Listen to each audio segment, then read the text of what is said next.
নমস্কাৰ, মই ভাস্কৰ আৰু সকলোৱে মোৰ জাৰ্ণিটোৰ কথা সুধি থাকে। তো মোৰ জাৰ্ণিটো এই ঘৰটোৰ ভিতৰৰ পৰা আৰম্ভ হৈছিলে। বৰ্তমান এই ঘৰটো আমি ষ্ট'ৰ ৰুম হিচাপে আৰু কেতিয়াবা আমি নিজেই বনাই মেলি খাবৰ কাৰণে এটা ৰুম হিচাপে বনাই লৈছোঁ। তো ইয়াতে সকলোখিনি সুবিধা আমাৰ কৰি লোৱা হৈছে।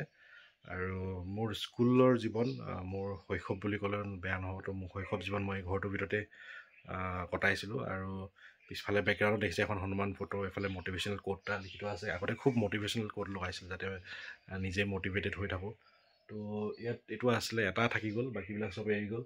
Aim for the moon, if you miss you may hit a star. তো এইটো মটিভেশ্যনেল কোট এতিয়াও আছে, এইটো মনত আছে বা এতিয়া অলপ চলপ পাহৰি গৈছোঁ।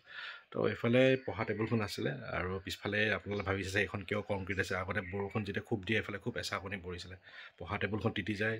তো সেইকাৰণে পাপাই এইখিনি ভাবিলে নাই, চিমেণ্ট আৰু মানে প্লাষ্টাৰ কৰি দিছিলে যাতে বৰষুণ নপৰিবৰ কাৰণে আৰু আমি ভালদৰে পঢ়া শুনাবিলাক যাতে কৰিব পাৰোঁ।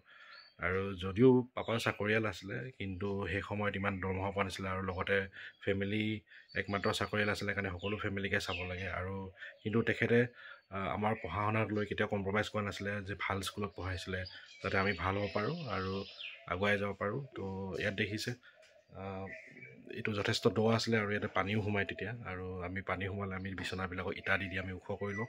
আৰু ইয়াত ইণ্টাৰেষ্টিংলি কোনো ধৰণৰ ইনভাৰ্টাৰ কানেকশ্যন নাছিলে।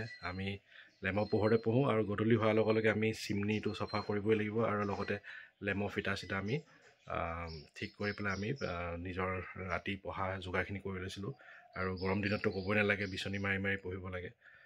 তো সেইখিনি গোটেইখিনি ষ্ট্ৰাগল আমি পাইছোঁ আৰু জীৱনৰ সকলোখিনি বস্তুৱে দেখিছোঁ। লাইফৰ ষ্ট্ৰাগল কি হয়, কষ্ট কি হয়, সুখ কি হয়, চব গোটেইখিনি দেখিয়ে ডাঙৰ দীঘল হৈছে। আৰু সেইকাৰণে এতিয়াও বুজি পাওঁ যে কেনেকৈ কিবা এটা কৰিব লাগে আৰু ভাল কিবা এটা কৰি যাতে ঘৰত কণ্ট্ৰিবিউট কৰিব পাৰোঁ। চাকৰি কি হয়, কিয় পঢ়িব লাগে, ভালদৰে গোটেইখিনি বস্তু ভালদৰে বুজি পাওঁ। ঠিক আছে, তো সেইখিনিয়ে আছিল আজিৰ ভিডিঅ'টোত ক'বলগীয়া। তো তোমালোকৰ জীৱনটো কেনেকুৱা আছিলে?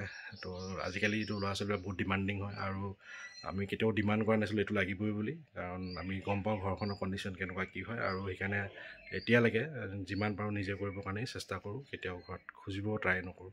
ঠিক আছে, তো আজিৰ ভিডিঅ'টোত ইমানে আছিলে। তো তোমালোকৰ এক্সপিৰিয়েঞ্চবিলাক শ্বেয়াৰ কৰিবা, কোনে কেনেকৈ জীৱন যাপন কৰি আছা আৰু কেনেকুৱা ষ্ট্ৰাগল আছিলে তোমাৰ লাইফত। ধন্যবাদ।